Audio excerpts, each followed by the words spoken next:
Kamel Begazen, je suis de la promotion 1995, option électronique, FUBSO, et je suis actuellement directeur commercial et marketing d'une société de services en informatique qui s'appelle Networks et qui est partenaire d'un éditeur de logiciels qui s'appelle ManageEngine, basé en Inde.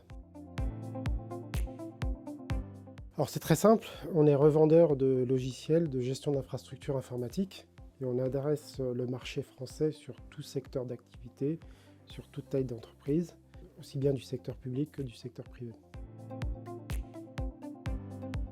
Elle m'a appris à travailler de manière intensive, en profondeur, parce que j'avais fait une formation où j'étais dans un milieu universitaire assez décontracté. Je ne sais pas que je ne travaillais pas beaucoup, mais j'ai senti vraiment une grande différence entre le milieu universitaire et l'univers de l'école d'ingénieur. En plus, l'école d'ingénieur était toute nouvelle à l'époque. Elle était rattachée à l'université et il y avait un gros challenge en termes d'image, donc beaucoup de travail, la rigueur, une découverte d'un autre monde. On avait également des cours à Supélec, Polytechnique, donc un niveau assez élevé quand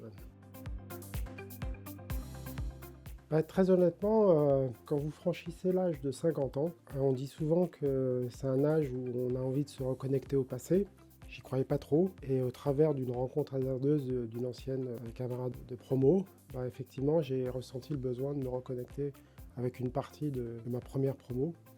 Et on s'est rencontrés, on a ressassé le passé et c'est très enrichissant en termes d'expérience personnelle de rencontrer une personne du passé, se remémorer des bons moments dans le milieu scolaire parce qu'on a tendance à oublier, mais c'est une belle époque à vivre et on n'en profite pas assez sur le moment venu. Et on a cette nostalgie une fois qu'on a une carrière professionnelle bien avancée comme la mienne. Puis j'ai participé à la simulation des entretiens et il y a un côté solidarité, voilà, d'aider. Alors je suis très investi dans le milieu associatif pour les jeunes puisque je fais partie d'une association qui œuvre à promouvoir l'excellence auprès de collégiens, lycéens. Donc voilà, j'ai baigné encore dans ce milieu-là. Et le fait de faire la même chose, coopter des anciens, enfin des nouveaux élèves, voilà, c'est un réflexe naturel que je trouve assez normal.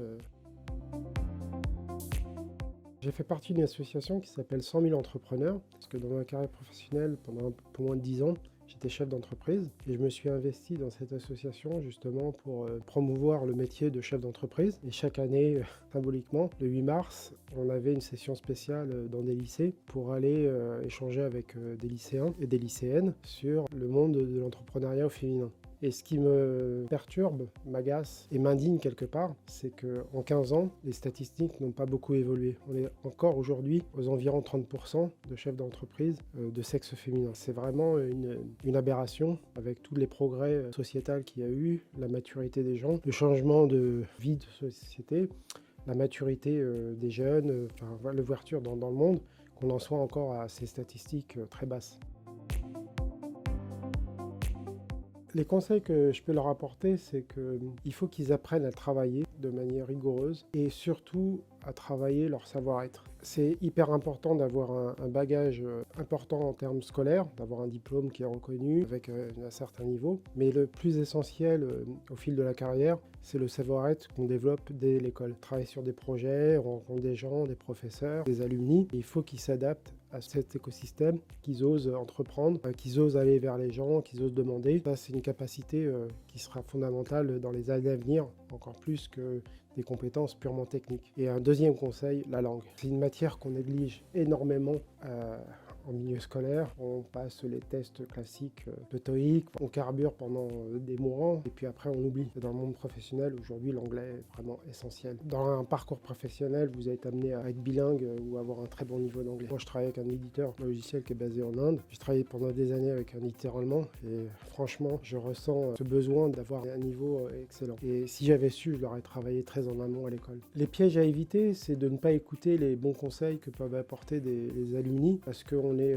centré sur sa scolarité, on ne pense pas à l'avenir, on est jeune, on n'est pas assez mature et bien des années plus tard, on se dit « Ah mince, si j'avais su » et compagnie. Ne jamais être dans les remords, avoir des regrets, toujours oser entreprendre et il vaut mieux essayer de ne pas réussir que ne rien essayer. Ouais. Vous l'aurez compris, mes marqueurs dans la société, c'est tous les problématiques qui sont liées à la jeunesse et aux femmes. Je suis membre donateur d'associations comme la Fondation de la Femme, en avant toutes, sur des problématiques de violence faites aux femmes, et pas que. Je côtoie des gens qui sont investis justement à promouvoir l'entrepreneuriat féminin ou l'évolution des jeunes diplômés de sexe féminin dans les écoles. Il y en a une qui s'appelle Elle Digital. Alors je ne participe pas activement, mais voilà, j'essaierai de m'investir un peu plus dans ces actions-là.